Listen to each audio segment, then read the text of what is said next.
Today we play golf. Let me show you how we do it in the pros.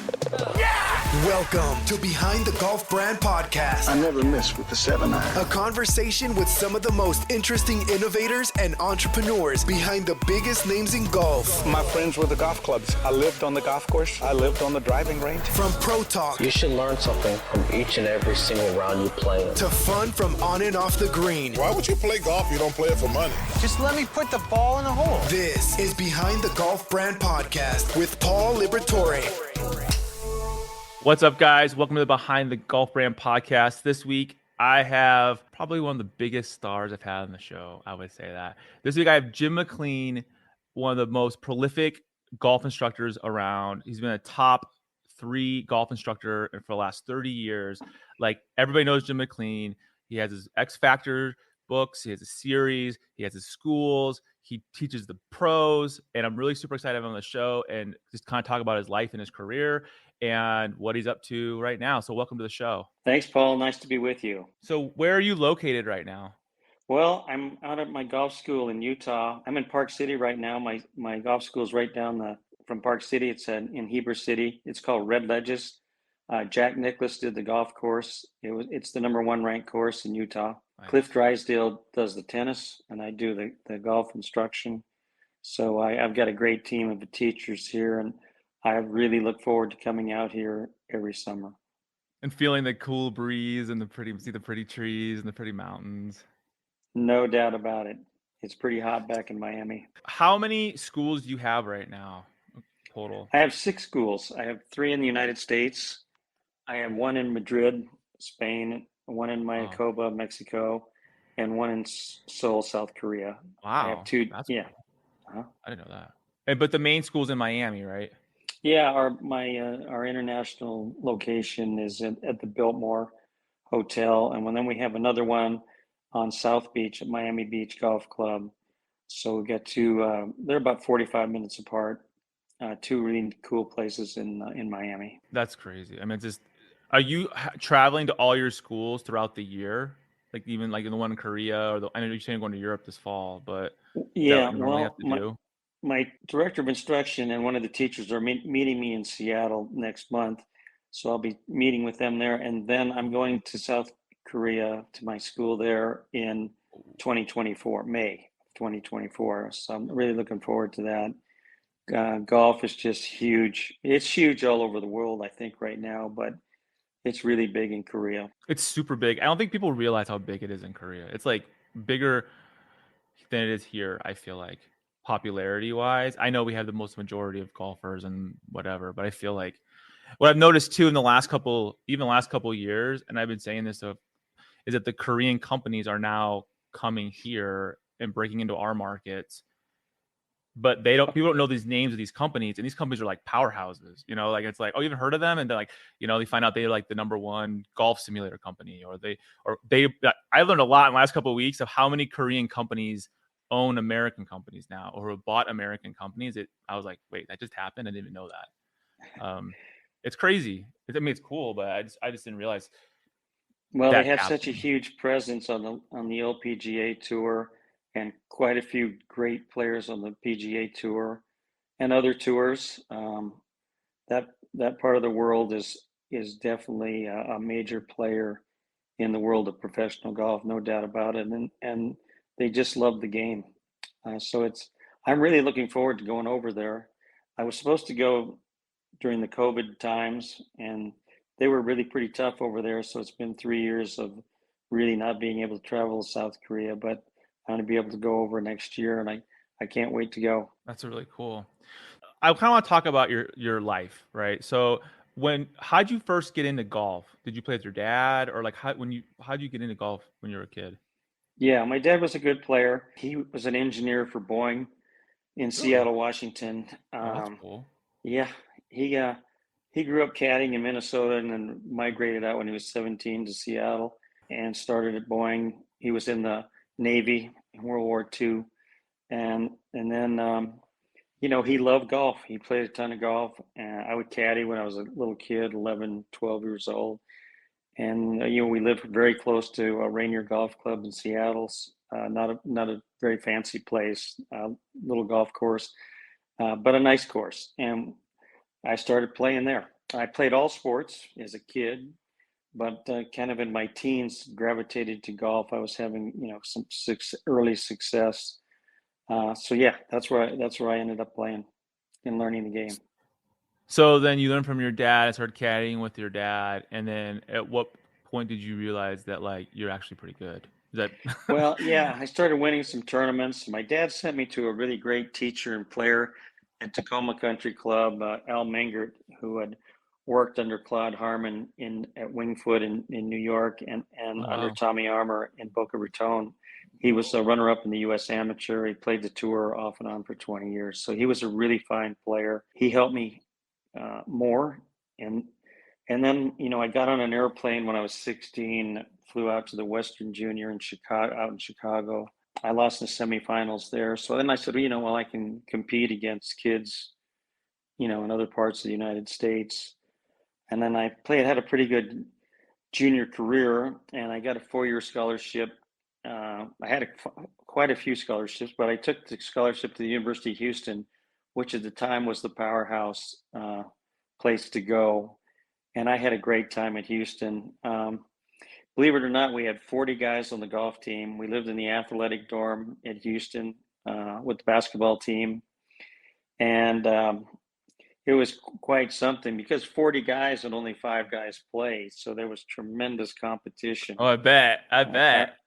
Every day. You don't ever get away from these guys either because you live with them. No, we shot a score pretty much every day. The sophomore year was rough. The guys beat me up pretty bad my freshman year. And then I was able to make the team as a sophomore a little bit in my junior and senior years. We won the NCAA my freshman and sophomore years, and we finished second my junior and senior years because we played against Texas all the time, and they had Ben Crenshaw and Tom Kite on the same team and some other really good players too.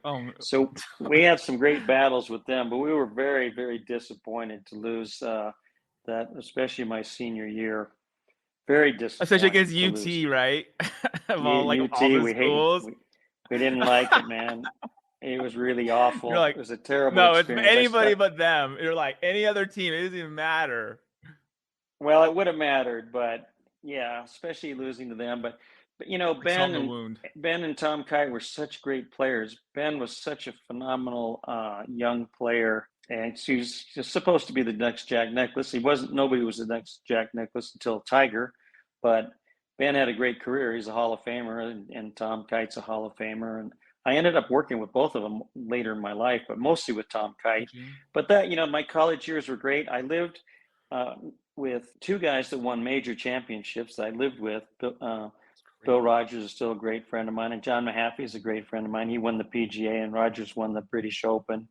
And Fuzzy Zeller was on our team, and he won the Masters and the U.S. Open. So we had all 4 majors on the in your team class. And now you Yeah. have to compete with these 40 dudes, and they're all like, you look back and they're all like major winners and stuff. Yeah, we like didn't, that. you don't think of it that much when you're in college. I mean, I knew they were good, but, the big teams back then were Florida and Wake Forest. Oklahoma State's always been great. Arizona State's always been great.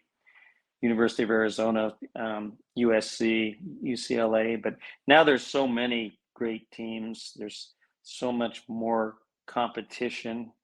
I don't think anybody's going to dominate golf. Like when I left school, Houston had won 12 out of the last 16 NCAAs and finished second in the other 4. I don't think that's going to happen again because, our coach was a huge recruiter. He recruited all over the United States. That really wasn't, it doesn't really happen much now either. So, yeah, I mean, because already then it was so much harder to recruit. Like, how would you know if somebody was super good unless they played in a tournament? It's like now it's like they look on social media or they can look on the internet and be like, oh, okay, Right. that guy's doing good in Arizona. Let's go recruit him or talk to him or whatever it is. So when you graduated college, what year was that? 73, and then I played for a couple of years. It was mini tour golf. Really, I missed the tour school twice. I was very disappointed. We played 8 rounds in 1974, and I missed by 4 shots. So it was really close, over that many rounds of golf. Pretty depressing to me. I've been playing competitive golf since I was pretty much a little kid, and I took a job up in. I didn't know what to do. I got offered a great job in Houston in a real estate company with a guy I played a lot of golf with at Houston. And he said, "Look, when you're going to come here, you're going to learn the business, and there's not going to be much golf. You got to bear down." And then my other opportunity was to go to New York and teach up there, and which gave me the winters off. And I just wasn't ready to give up golf. And I ended up going to Westchester Country Club, we had 1,800 members, 45 holes of golf, a hotel, and we had the tour event. I went up there and I really loved it. I was in charge at the beginning, mostly with the junior golf. I worked a little bit in the shop, but mostly I was just teaching. And I hadn't really thought about being a teacher until that time, but I enjoyed it a lot. I ended up teaching, and then I'd go play in the winter. This is like what year? 71? So yeah, I started up there in 75, and I was. All right, so everybody, but hold on. People probably don't know this? They probably do, but you played at the Masters, right? Yeah, I played in a. Yeah, you skipped over that part. Well, I qualified. I played in the U.S. Junior. I played in 3 U.S. Amateurs. I finished 4th in U.S. Amateur. It was medal play back then. I played in 2 U.S. Opens when I was young, and I made the cut in the Masters. Yeah, it's amazing. So I was playing. And those were my best years of playing. Yeah. I was right there as being, somebody. I thought for sure I'd play the PGA Tour at that time, but you had to go through the tour school, and I missed that. And I think it turned out to be. So back then, with the tour school, was that just like, I know it's different now, but like, what was the tour school like? You had to like win so many things, or how did that work back then?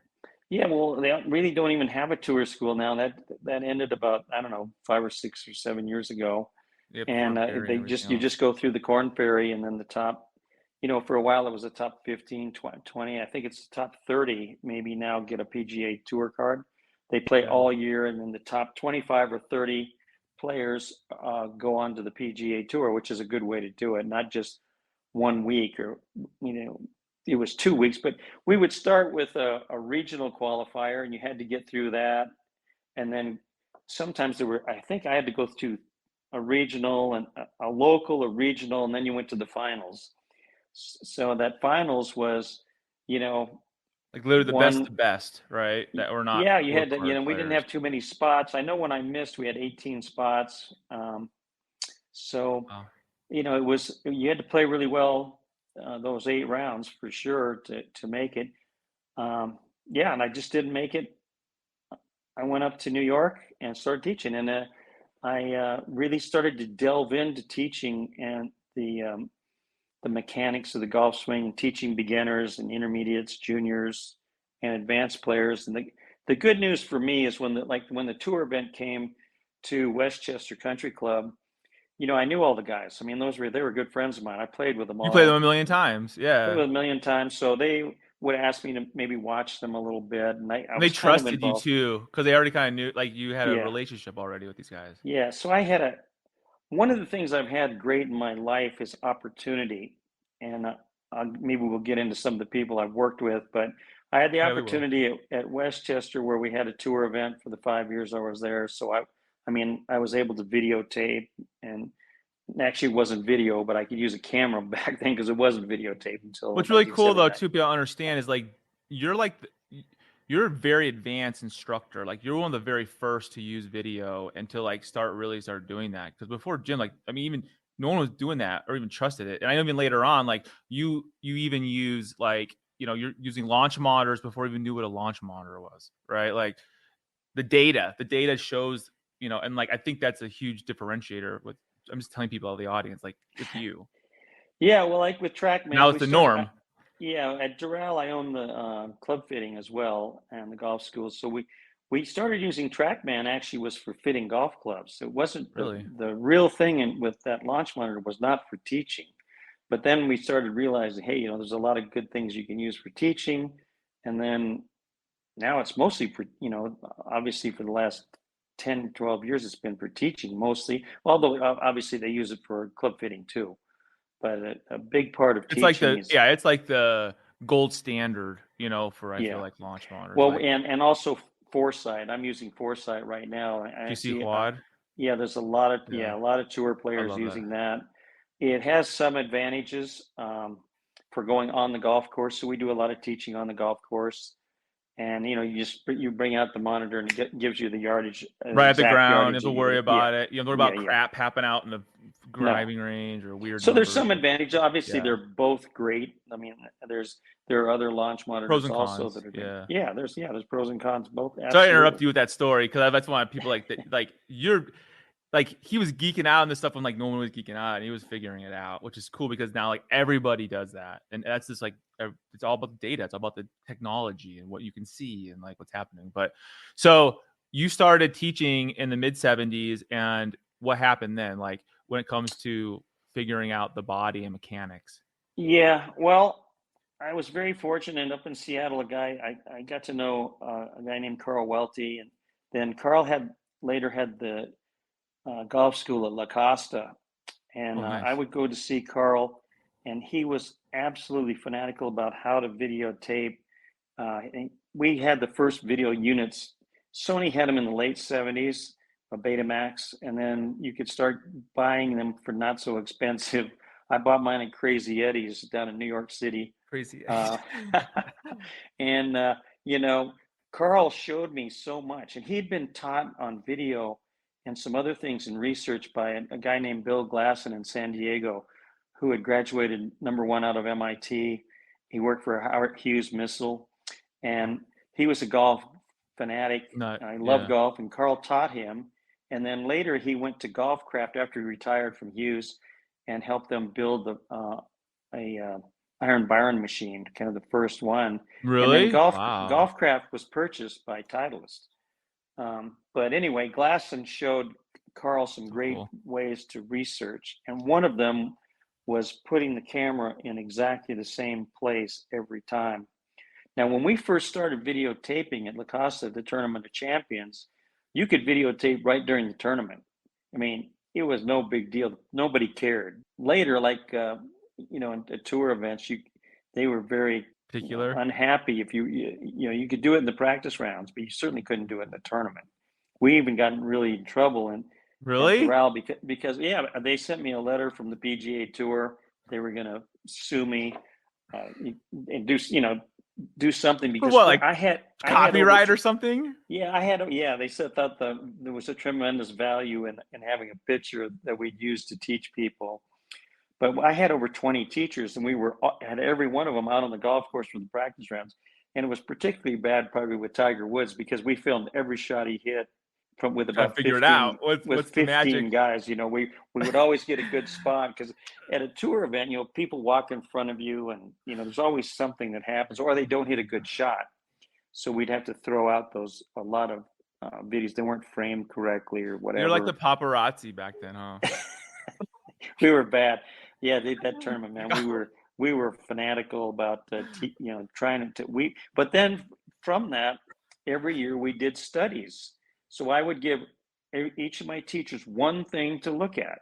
So head movement, for example, like who moved their head the most? Did anybody not move their head? Did the head move up and down? How much side to side? And then from down the target line, did the head move out and back? Because one of the old myths in golf is that the head's got to stay in one position. Oh yeah, I've been yelled at about that. My dad used to scream at me from across the fairway, and I have people telling me this. They'll be like, "Hey, remember your dad would scream at you to keep your head down?" And I'm like, "No, he's like that was so messed up." And I'm like, "Dude, he did that every single time I hit a golf shot. Like that hasn't changed." And then like a couple weeks ago, my instructor, he was like, your head has to follow the ball. Like, what are you doing? I'm like, I keep my head down. He's like, "No, dude, that's not how it works." It's funny. There's a lot of things that the greatest players in the world are not doing. So, we developed a series. What Carl and I started to do together with the studies was to try we took all the guys that had won 2 majors, and we decided to find out what do they all do the same. And that's really hard to do, to find anything that they do the same. And that's how we started doing the studies to see, okay, like what is everybody doing? And to me, those are the real fundamentals in golf. So like a grip is not the fundamental, and lining up dead straight is not the fundamental. because there's so many great players that don't do that. There's all kinds of grips on the PGA Tour. John Rahm's got one of the weakest grips you've ever seen, and Jordan Spieth and Justin Thomas's super weak top hand grips. And then some guys like Freddie Couples would have probably the strongest left hand grip, or Matt Kuchar. And tons of guys. Well, they're all over the place. As interlock grips, 10-finger grips, double finger over the lapping grips like Jim Furyk used, and to be one of the greatest players of all time. You know, a reverse double overlap grip that he used his whole life. Now, who would, most teachers would say, if he was a young kid, they'd say, you can't do that. You got to change it. And keep your head down. And keep your head down. Don't move your head at all. Yes. And keep your left arm straight. Those things. So when you're in New York and you're working with or seeing your friends, at least, they're tour players now or whatever, were you working with them too, out when they're there for the tournament, and they're what happened then? Well, you're working with them as a friend, unofficially, right? Unofficial. Yeah. Oh, no, unofficial. I wasn't their. I'm not saying I was their teacher, but I'm just saying they would. I'd come over. I could talk. What are you working on? What are you doing? What if you're working with a teacher? Not that many guys were working with teachers, back then. And we kind of all did it ourselves. We might talk amongst ourselves, or they would have somebody take a look at them. It was much more. Figure it out. Yeah, much more self-reliant. Jack Nicklaus had a teacher, and he was.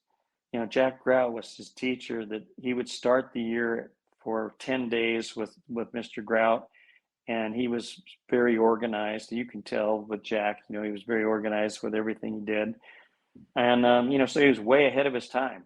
Now everybody's got a teacher, almost multiple teachers. Yeah. You have a teacher for the short game, for putting for your full swing, a physio, sports psychologist. One of the big things in building my schools, which maybe we'll get to how I got there, but is total game teaching. So I try to teach my instructors this circle of teaching, which is the full swing, which most people want to do, the mechanics of the full swing, the safety zones, and how we teach beginners versus intermediate versus advanced players. And then there's the short game, which is short putting, long putting, chipping, pitching, lob shots, all types of bunker shots. That's a big part. And then there's the management game, which is on-course teaching, learning how to teach on-course, teaching people the percentages, where they are, and the percentages change from day to day, how you're hitting the ball. So we try to be able to go on-course instruction. And then the other part, which we're not really sports psychologists, but I've worked with most of the top sports psychologists. I do a lot of reading. So I feel like I have to be a sports psychologist for almost everybody I work with. So the mental part of the game is important for everybody, but when you're with tour players, it's the most important thing. Because I'd say a tour player would say, if you ask them which of those 4 parts are the most important, every one of them would say the mental part, because they all hit it pretty good and they all chip and putt pretty good. Yeah, they all equal, can manage the game, right? But who can stand up there with Scotty Scheffler and Rory McIlroy on the last day and shoot 66 again? Very not crack mental. Or buckle under the pressure. Because you look at the PGA Tour, everybody looks great on the tour. There's no way, if somebody didn't know the names, to look on in detail, watch them on the range and say this guy's the best and that guy's the worst. It's impossible to do that. So you started using video, and then when did you start using video? Like in the 80s? Was it the early 80s, like 70s? The end of 1979, we got the first video unit. Yeah, started using video, but very seriously using video. So then we would go to tournaments and we would tape everywhere we could. But it was mostly me and Carl at that time. I got my first head professional job in 1979 in New York. And then I moved, that was at Sunningdale Country Club, a beautiful place in Scarsdale, New York. And then I went from there to Quaker Ridge, which it's still a top 100 course. It was in the top 20 at that time. And great Tillinghast golf course, right adjacent to Wingfoot. Oh, nice. And then I went to Sleepy Hollow. and we had a senior tour event all my 6 years there. But I also did, in between that, I did Quaker Ridge and Tamarisk in Rancho Mirage, California. You might know of that course, not too far from where you live. I did 2 courses there for a while, and then I went to Sleepy Hollow, which was a fabulous place. Finally, the people that don't go ahead. Oh, go ahead. Oh no, like when you. So you stayed in New York for how many years then? Would you say 19? But I started teaching tour players at Sunningdale, and who was the first? Like who are the people that started coming and seeing you? The most important guy for me was Peter Jacobson, and Peter came to work with me over at Sunningdale, and he finished second at Westchester, and they had him on TV, and he mentioned that he'd been over to see me. So that, as soon as you get that kind of national publicity, that's good. But I was working with most of the best players in the metropolitan area, some really top amateurs. One was George Zeringer, I've worked with forever, who made a Walker Cup team, living in New York City. So that was a pretty incredible thing to do. And I had I worked with Kenny Baxt, who won the mid amateur also, and he owns Friar's Head now in New York, one of the top clubs in the country. Anyway, so there were some really good players. What differentiated you then? Like back then, were you the only person using like video and like big picture stuff, not just the basics, right? Not the basics, but like this is how you teach. Not, like you're outside the box, right? And you're showing people. I think in New York we had a lot of really good teachers, and I think definitely a lot of guys were using video, but a lot of guys not really knowing what they're doing. They didn't really know when drawing the lines on there where to draw them and why to draw them there and how to look at swing plane. There's a lot of, and there still is really a lot of random videoing. It's just not detailed. People are, a lot of people film from low. They get up low to the ground, like at the level of the grip of the club. But I don't teach on my knees. That's just how I look at. Most people don't do that. I stand up and teach when I teach, and I have the camera up at more right here, chest height, up at this level, so that that's how you see the game. And we film straight down the target line. And the reason Carl showed me that, and the reason Bill Glasson talked to him about it, was that's the only place you can see where the ball starts. So like, where is the ball going? And that's, maybe the most important thing in teaching, could be like, where's the ball starting? And then why is it starting to the left or starting to the right? And then why is it curving from there? So our eyes had to be our TrackMan back then. And you learn to see trajectory. You learn to see if the ball's spinning too much, but you have to teach a lot to do that. I think because I played a lot, that really helped me to see the windows that you hit the golf ball through, and if the ball was up shooting at all or not spinning enough, what the land angles are. But now on Foresight or TrackMan, it shows you exactly what the land angle is, and we pretty much know what it needs to be to play on the PGA Tour. We need a steeper landing angle to stop it on really hard greens. But that doesn't apply so much for the average player, and they don't have enough speed to do that. So I think a big thing for me in my golf schools and all the people that I've trained to teach is you have to have safety zones and corridors. That's the way I looked at it, because I don't teach one swing to everybody, which is by the way the easiest thing to do, to teach a perfect swing to everybody. But we're all different. There's 8 billion people on the planet. We all have different acuity, the way we see things, the way we hear information. You have to be able to talk to that person in front of you and see what their limitations are, which could be injuries or whatever.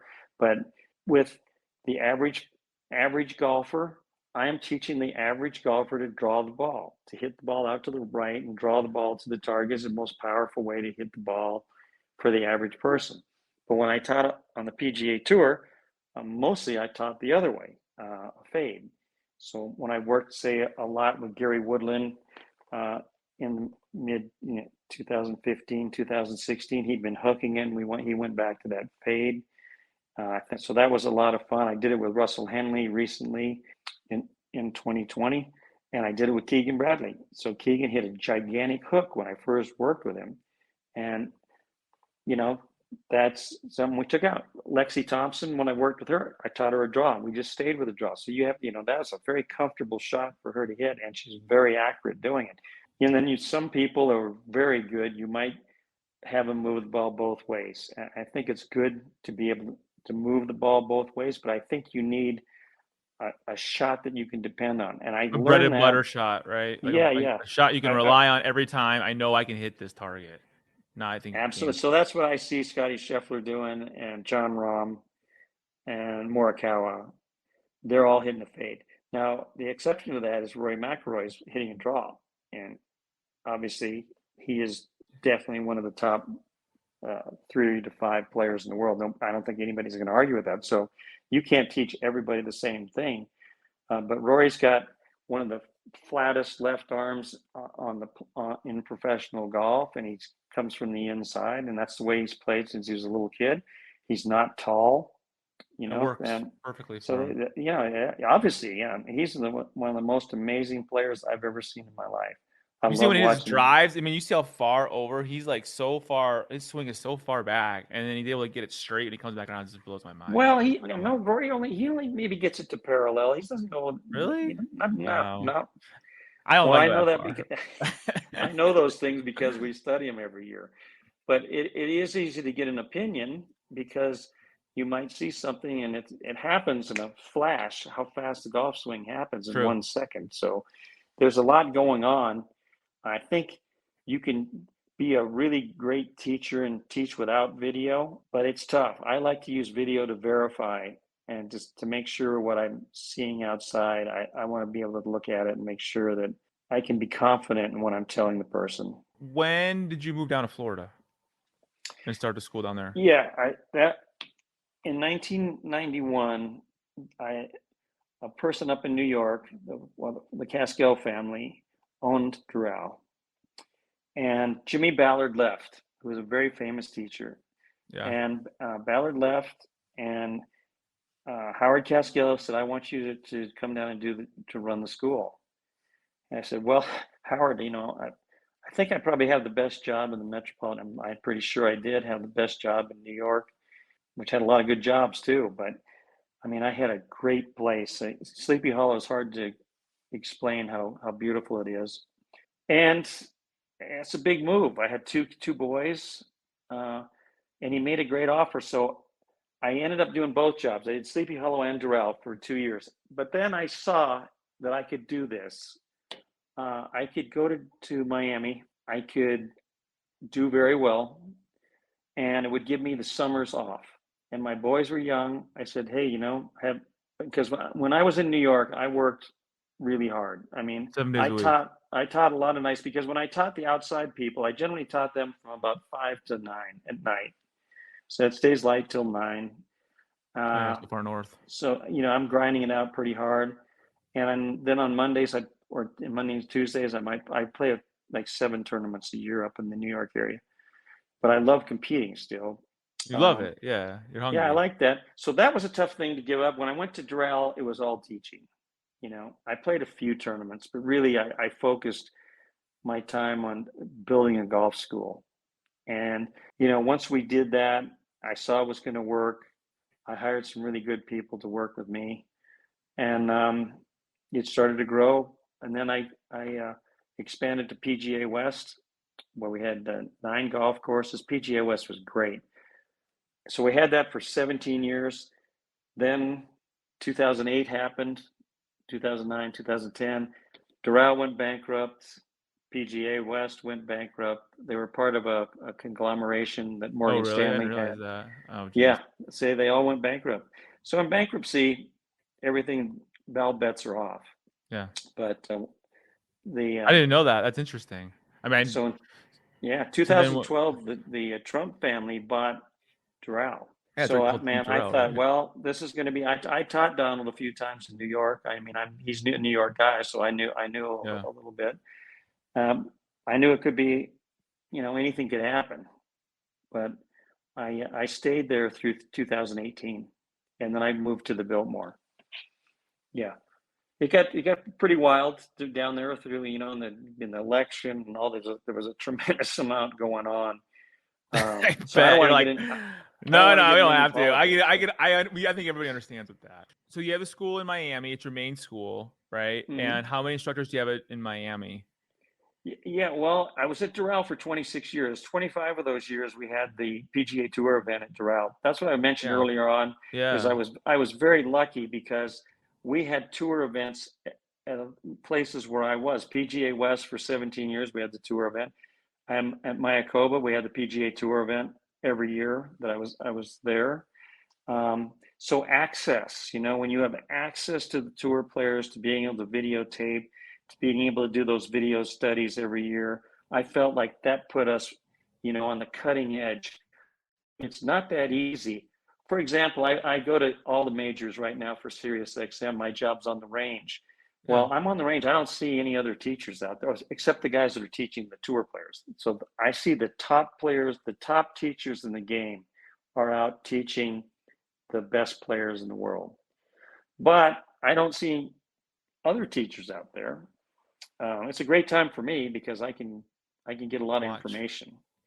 And so I'm trying to stay in the game. And I've got a lot of young teachers that work for me that right now at the Biltmore, we have 17 teachers and 6 assistants. And at my other school, we have 6 teachers and 1 assistant. I'm out here in Utah. We have 7 teachers here at Red Ledges.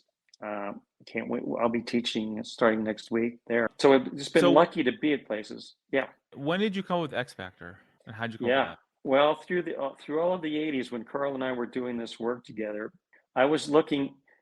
The first book I wrote was the drills book because I saw that. I remember that book. I used drills all the time, but there was no drills book. So I wrote the drills book myself. I took the pictures. I did everything. It took me a long time to sell it, but finally Golf Digest did the book. Oh, I remember that. It was it was very successful.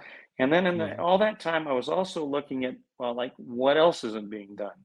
So everything back then, when I was first teaching, was all hands and arms.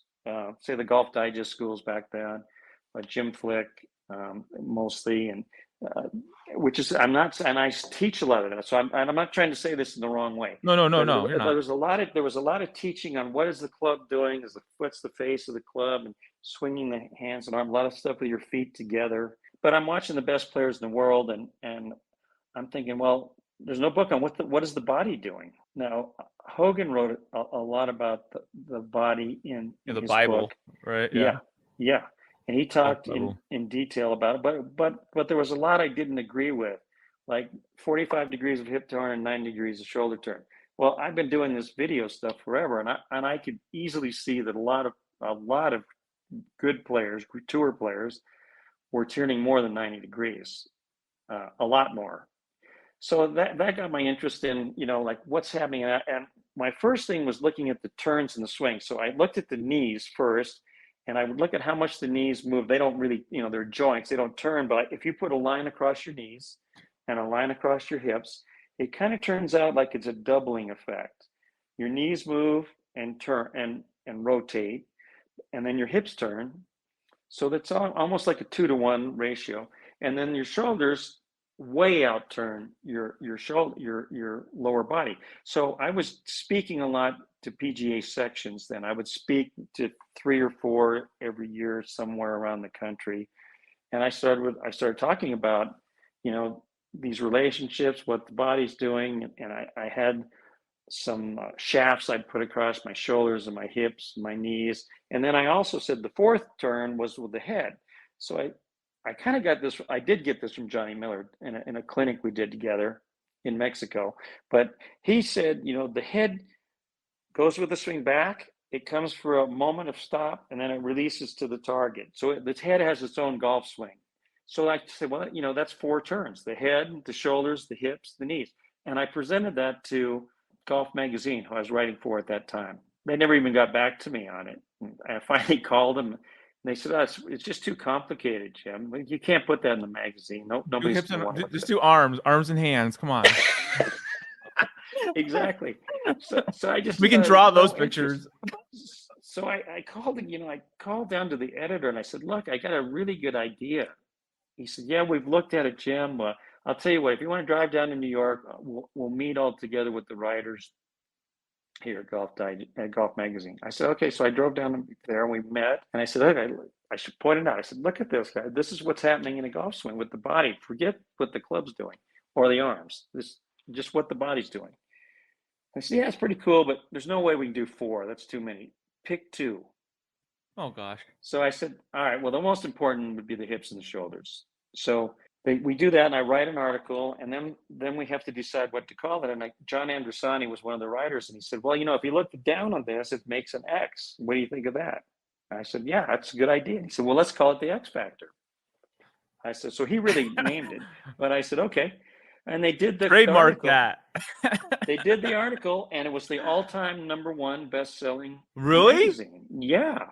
So then, oh I was able to do Taking the X to Impact, and then, right before that, I had spoken out in California, and a guy out there who was the teaching pro at Bel Air was working on a machine, and they could measure your shoulders and your hips, and he called me, and in 1992 we brought it out to Doral, and it was a gyroscope on your back, and it went around your hips, and you could do the measurements, which was really cool. And then we put that in the article. His name was Mike McTague. That was really cool because we could actually do a measurement. And John Daly had the biggest differential between the hips and the shoulders on the tour, and he was by far the longest hitter. So that was really cool. And then that got me with some guys that read that. Lenny Clements was one. I don't know if you remember Lenny, but he became a really top tour player. But he came and saw me based on that article because he was the shortest hitter out there. And in this article, we showed the shortest guys. And Lenny was in there with a really small X factor, of the hips and the shoulders coming close to matching up. Anyway, that's crazy. Then so I ended up doing from there, right? And from there, then I started speaking all over the world, to a lot. Well, not all over the world, but in Thailand and Australia, New Zealand. That's all over the world. Japan, You're not. I didn't go to Canada and Mexico or something. Yeah. So all over the place, and that was topic #1. That's what people wanted to, and it all came from that first article. Really hit. You unlocked something, right? You saw that nobody was talking about this, and you're seeing it, and you're like, wait a minute, like this needs to be talked about, right? Because I think that's so cool. And then you pushed it too, because they're like, oh, we're not going to do that; it's too complex, right? Bro, it's golf. Golf is complex. What are you talking about?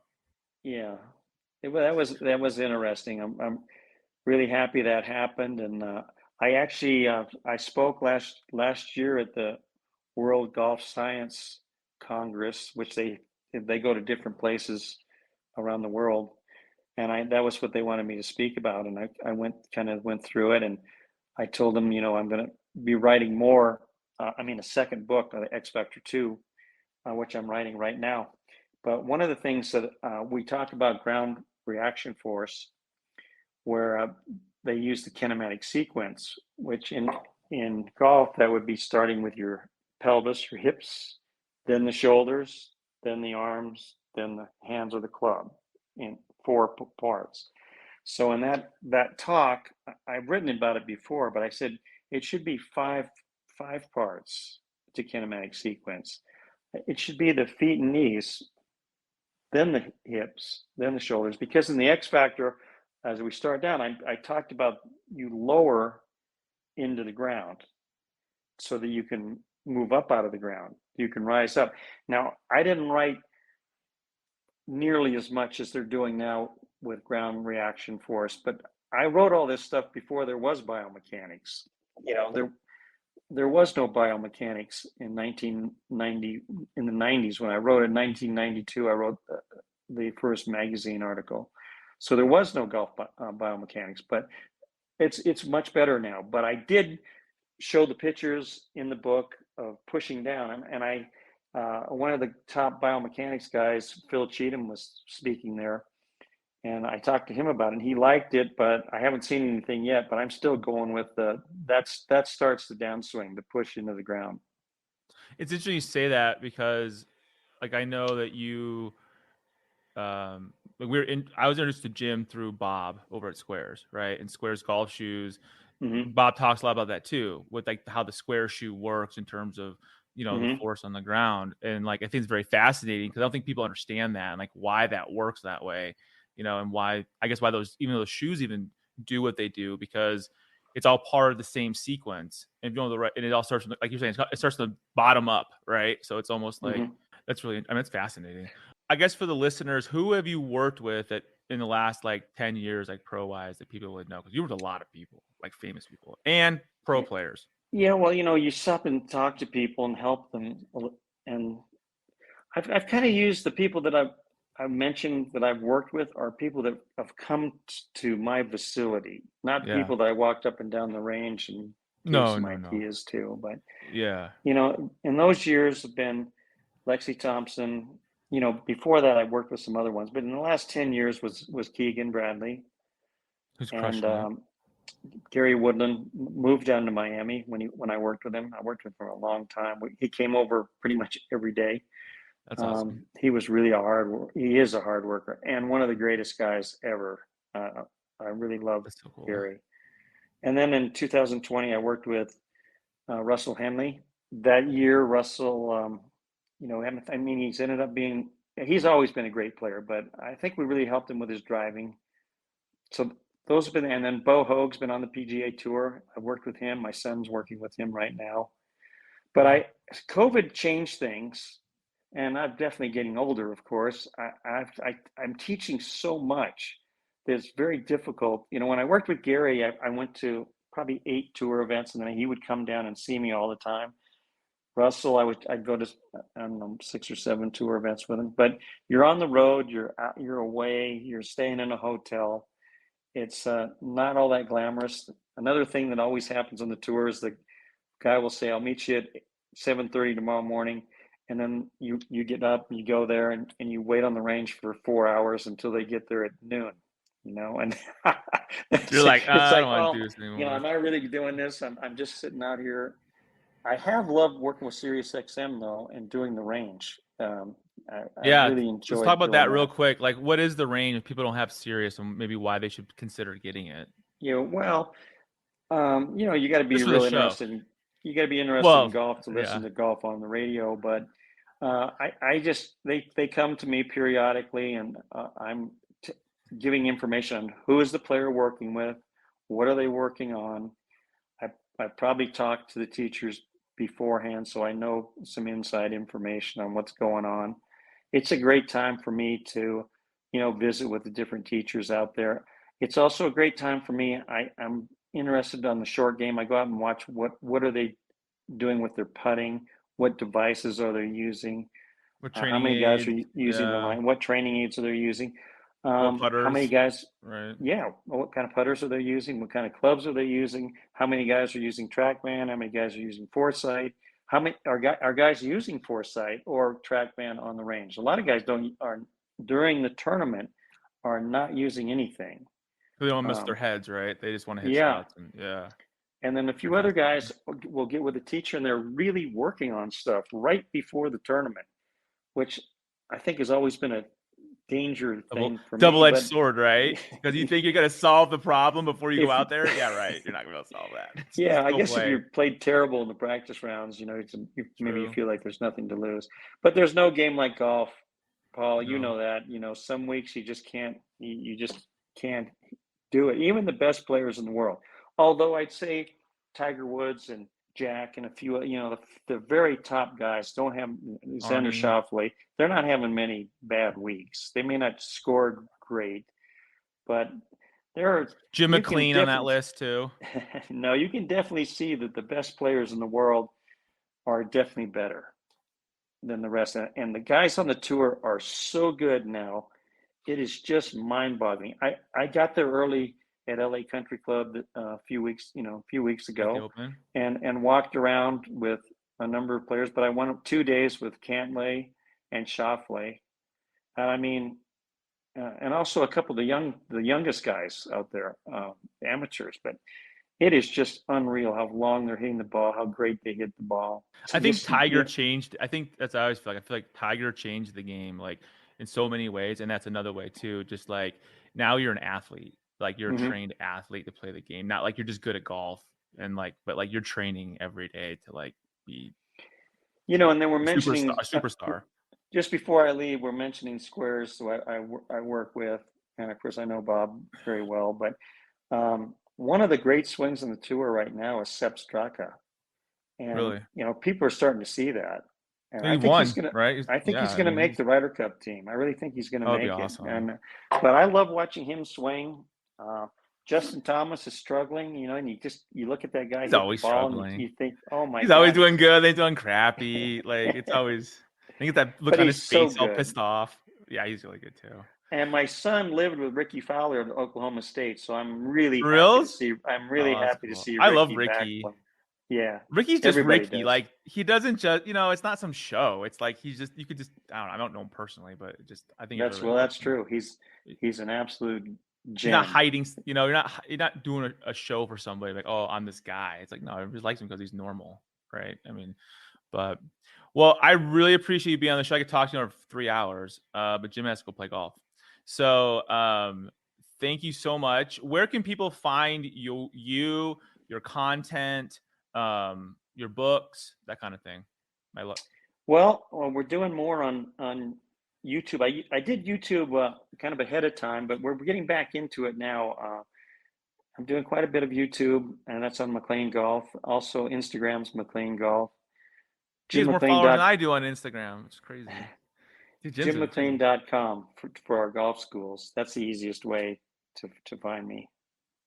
That's awesome. But I appreciate it, Paul. I really enjoy it. I feel like I could have talked to you, like you said, easily for another 3 hours. I have like a million other questions I could ask you too. I was trying to like hit all the main points. Well, one more thing. We're gonna do this big fundraiser for juniors again in December. So I don't know if anybody's interested in that, but that's going to be a big thing for us. And I'm going to be speaking in Paris, France, to the French Federation in September. And in Madrid, I'm doing 2 days for the Spanish Federation in October. So we'll have a nice trip over to Europe. And I'm looking, it's always, when I do any of these talks, I feel like I'm going to learn a tremendous amount from the guys there. And that's really how you got to keep going. It's like a continuous learning process to stay at the top of the teaching game.